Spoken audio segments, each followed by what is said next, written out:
Thanks for the introduction. And today in this talk, I'm going to talk about BackToNet, which is a system for collaborative DJ set over the internet. And I believe that here everyone should be pretty much familiar with what a back-to-back DJ set is when two or more DJs play together. One crucial and particular aspect of back-to-back DJ set is that most of the time there is only one of the two or more DJs that are playing at any given time. And we will get back to this later.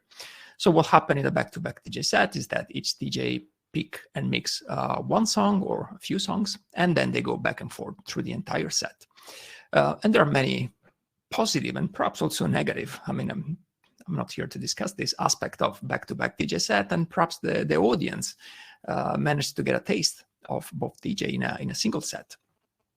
From the technical point of view, if we illustrate what happened in a back-to-back DJ set, we can split the DJ booth, the console, into two halves, and we have DJ A controlling the deck on the left and half of the mixer, and DJ B controlling the deck on the right and the other half of the mixer. And the question is, how can we make this work over the internet? So if we separate apart these two halves geographically, so if we put it in different location with internet in the middle, how can we make this work? And the issue here is the latency. As perhaps most of you know, whenever we transmit data, and in this case, audio is the most critical aspect. When we transmit data over the internet, it takes time. And when we stream audio or video, the data arrives on the other end with some sort of delay that we used to call latency. It doesn't really matter what type of hardware or software system you're using at your end. The largest share of this latency is given by data traveling through the network, and this is completely out of our control. So we need to figure out how to handle it. Little bit of motivation. So I started to work on this system within different frameworks. I mean, partially in one of the hackathon, music tech hackathon here in Norway, at the very beginning of COVID. And this one was, for me, one way to connect DJs working in their studio, perhaps to fight the lockdown, the isolation due to the various lockdown. But then I started to think about a little bit as a post-COVID. So perhaps this is a way to play together and have fun while sitting in our studio, but also for practicing, rehearsal, or perhaps making a joint performance and webcasting the performance. But I think that this is also an interesting way of connecting DJs that are playing in different venues, in different public venues, in clubs. This one may have a lot of positive aspect, perhaps reducing the environmental impact of traveling, extending the outreach, and it can be perhaps an interesting business model to reduce expenses and therefore increase the revenues of clubs. I think at this point it's very important for me to say something about telematic music or network music performances, since this is partially what we teach and research in this department. Telematic music has a very long history. The very first performance took place in New York City in 1987, and there was this group called The Hub. Things didn't really happen until the early 2000s with the proliferation of broadband internet. But I have to say that it has been around 20 years that we know how to do this. The challenges are very well known. The technique to overcome the challenges are also very well known, and we have a large set of technologies that we can use to play music together over the internet. When it comes to collaborative DJ set over the internet, or more or less the club scene, things didn't really happen. I remember that in the late 90s, early 2000s, there were some ESDN DJ sets. So with the introduction of digital connection to the internet, it was possible to stream audio and video, and therefore there were some DJ set that was somehow webcasted, but there was no really interaction between DJs or between DJ and the crowd. So this is something that, network music is pretty much well established since 20 years. It was not really well known to the public until the beginning of the pandemic, because there was not really a big interest in this. So as I said before, when we need to play music together, we know the challenges. We know that an ensemble, so two or more musicians, in order to play together over the internet, need to be able to hear each other with maximum a delay of 25 milliseconds, which is also called the Ensemble performance threshold. We know that the auditory modality is not the only modality that is important here, but also the visual modality is important, because when we play together, we hear at each other, but we also look at each other. Visual cues are very important. And this one translates in a requirement of low latency, high resolution, synchronous audio-video streaming system. What about a back-to-back DJ set? The threshold here is much lower, especially if we are mixing by doing bit matching.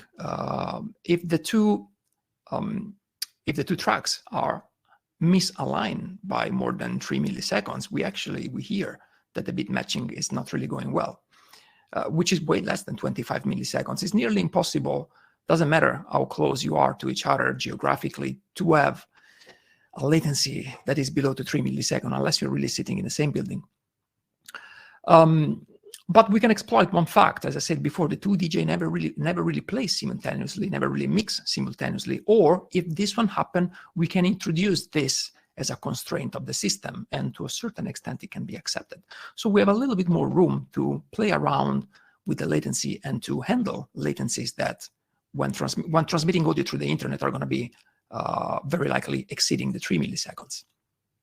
When I started to work on this system, I had several objectives in mind. First of all, it has to be independent of the DJ technology, which means it should work with traditional analog mixer, vinyl-based system, but also with more modern laptop-based, controller-based, digital DJ system. And it should also be scalable. So it means that we should have as many DAC as we want on each side. Should be adaptive and tolerant to latency, which may change during a back-to-back DJ set, because this one, it may last for hours. And most importantly, it must be transparent to the DJ and to the audience. So we can have a crowd on both sides, which is not affected by any glitch or somehow artifact to the audio that are introduced by the system. And also the two DJs on both sides should be able to play without experiencing any detrimental effect of the latency. So there should be no latency, no delay between action, so controlling the DAC, controlling the mixer, and the sonic feedback from the instrument. So the approach that I took is to accumulate all the latency only on one side, and in particular to the side of the DJ that is not actively mixing, in this case, DJ A. So that DJ B can mix and perform and do whatever he has to do without experiencing any latency. And then we can move this latency back and forward. We can pass it from DJ A to DJ B. And then DJ A can start mixing while DJ B is waiting. And we can do this one continuously, back and forth through the entire back-to-back DJ set. And when the transition happens, when the latency is shifted to the other side, there should not be any detrimental effect that may somehow affect the natural flow, especially the rhythm of the music that the audience and the two DJs are listening to. So what is BackToNet? I mean, if you want to close it into a box, it's basically a computer running a dedicated software with a wired connection to the internet, which is always preferable when doing streaming of any kind, especially real-time streaming. And then we have a dedicated sound card with at least 4 output and 2 input, or 2 stereo input and 1 stereo output. When you put the various pieces of the system together, this is what we have. We have 1 mixer on each side and at least 1 DAC on each side, and 2 BackToNet system, 1 on each side connected through the internet. Perhaps in this illustration, which is less visually appealing, but a little bit easier to understand, you can understand how things are connected. There is a mixer on each side, and the DAC are connected to what I call the local input. And the other input of the mixer is connected to what I call the remote input, which is something coming from BackToNet. So something coming from the laptop, if you want to put it this way. The power amplifier, so the speaker system of the venue, is not directly connected to the mixer, but the main output of the mixer is connected to BackToNet on both sides, and then BackToNet drive the power amplifier system at each end. Both systems work together and act as I model it as a finite state machine. We don't really have enough time here to go through all the different stages. But basically what happened is that on one of the two sides, one of the DJs start mixing, and when it's done, it starts a process to hand over the control to the other DJ. And this process includes a stage in which the system is automatically measuring the latency, it automatically measuring and adjusting the gain, and then it starts this transition process. That is what you can see illustrated as the two diagonal line. When the transition happens, the audience start to listen to the output of the other mixer. So when A pass the control to B, the audience on both sides start to listen to the output of the mixer, the main output of the mixer on the side B. If you're more interested in getting to know more technical details about step by step how this one happened, we can take this offline. I have plenty of illustration to show you how things are happening. But the key system, the key aspect of this system is what happened when we switch from the main output of mixer A, which is what is currently illustrated here. So PA, the power amplifier system of venue A and venue B, are both of them through the internet or locally connected to the local output of mixer A. What happened when we do a transition? So as you can see, the audio signal within the red circle are actually exactly the same signal. But the one that is coming back from the network is affected by some delay, some latency, because it has been traveling twice through the network. So what the system does is measure this delay. It also measures the tempo of the music, and it squeezes into the signal flow an additional delay, which will match an integer multiple of a certain number of bits that the user can select. So which means that I'm increasing the overall latency and delay to match perhaps 2 bits, 4 bits, 1 bar, 2 bar, or whatever the user, the DJ, is preferring. So that when the transition happens between listening to the local main output to listening to the output of the other mixer, basically we're just going back in time by a given number of bits, basically looping for a while the music for, 1 bar or few bars. And this one happened over and over and over again when handing over the control to the other side. So the way, at the core of this system, the way the audio latency is managed is by continuously tracking the BPM. Is also possible to provide this value manually, and triggering before the transition, triggering a very accurate measurement of the latency, and then adding an extra amount of latency just to match a given measure, for instance, 1 bar. What about related works? That's very little in the academic literature. But another interesting system that has been introduced during the pandemic is called Faraway DJ, which is based actually on a very well-known principle in telematic music, which is the delayed feedback approach.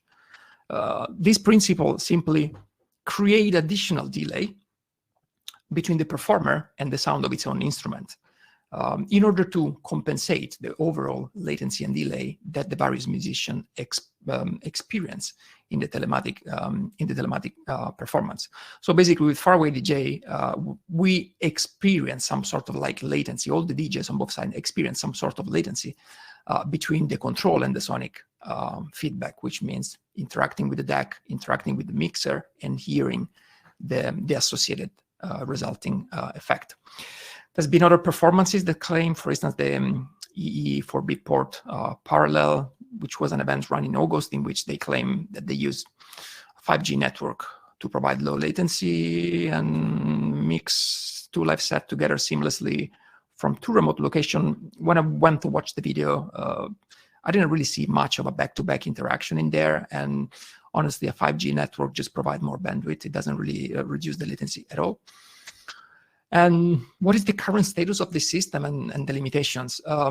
It's a proof of concept prototype implemented in Max MSP, and it works only on Mac Apple computer. There's way too much things on the GUI simply because I am exposing all the parameters in order to do all the possible testing that are needed to validate this system. Audio and video, as you can see, there's also a way of looking at perhaps the remaining time on the other deck.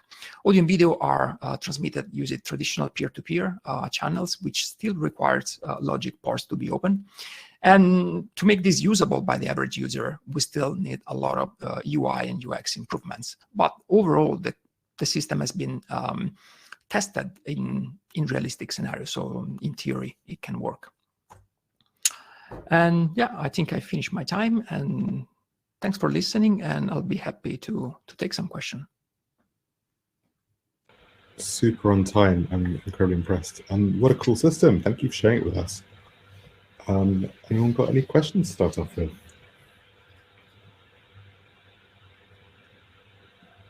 Deathly silence. Have you done many gigs with this? Sorry if I missed this.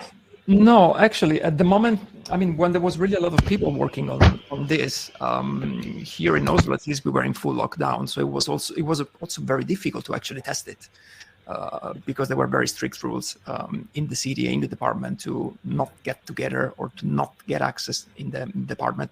But we managed to test it at least within the department, emulating longer network transmission. I mean, it's always possible to increase the latency also in a local network transmission, and it works. It has not really been used in any gig because I don't think that is easy to use for an average user at the moment, but it works basically. I mean, what I just described, the fact that one at a time you can mix without experiencing any latency, and you can have a smooth transition whatever you're playing. It works. Great. A couple of questions in chat. One is just, is there an example of the transition, an audio example we can hear? You've got any audio examples of this yet? Basically, I mean, when you do a transition, at the very first transition, what the audience will experience is basically the music going back by a certain number of bits, and the user can select this number of bits. Of course, the number of bits has to be larger than the latency. So for instance, if you have a latency of 1 second, then the music is at 120, you need to go back at least by 2 bits. You cannot go back by 1 bit. But I think that this one, to a very great extent, it depends what type of music is being played. Because I mean, if you're playing something fairly repetitive, it will be sufficiently good to go back by 2 or 4 beats, or perhaps you want to go back by several bars. Depends what type of music you're playing. And yeah, and when you do another transition, when basically the DJ B hand over the control back to DJ A, there is no need to introduce an additional delay in that case. But basically we need to do a little bit of rebuffering. We need to readjust that amount of additional latency that we introduce. And basically by doing this, we do a little bit of resampling, which means that for a certain amount of time, 20 to 30 seconds, the audience may experience a slow tempo change, a very minor tempo change. But given that in a back-to-back DJ set, usually the tempo is pretty much fixed, or it doesn't change by a large extent, this process of rebuffering, of resampling, is not really noticeable or hearable. I mean, can be measured by machine, but it's... Yeah, no, that's what makes sense. Yeah. And actually, I hope that answers both Lorenz and Kirsten's questions about latency and delay. I think it's really interesting. Yeah, and I agree with the last comment to a certain extent. It's like Ninjam works, but in Ninjam, all performers are experiencing the same latency. Instead, in this system, one of the performers doesn't experience any latency, but the idea is pretty much the same. So if you can't be on time, let's be late by 1 bar, for instance. Yeah, I think it'd be really interesting to have some examples of how this works kind of on a website somewhere. I mean, you mentioned different styles of music, but how DJs kind of try and deal with that kind of beat shift, and what kinds of styles would maybe be prohibited, or how they deal with that, I think is a super interesting sort of avenue for exploring. Yeah, no, we're still working on a paper, and probably we'll put all the technical details and perhaps also a few demo on a paper. Hopefully will be submitted somewhere by the end of the year. Fantastic. Thank you very much.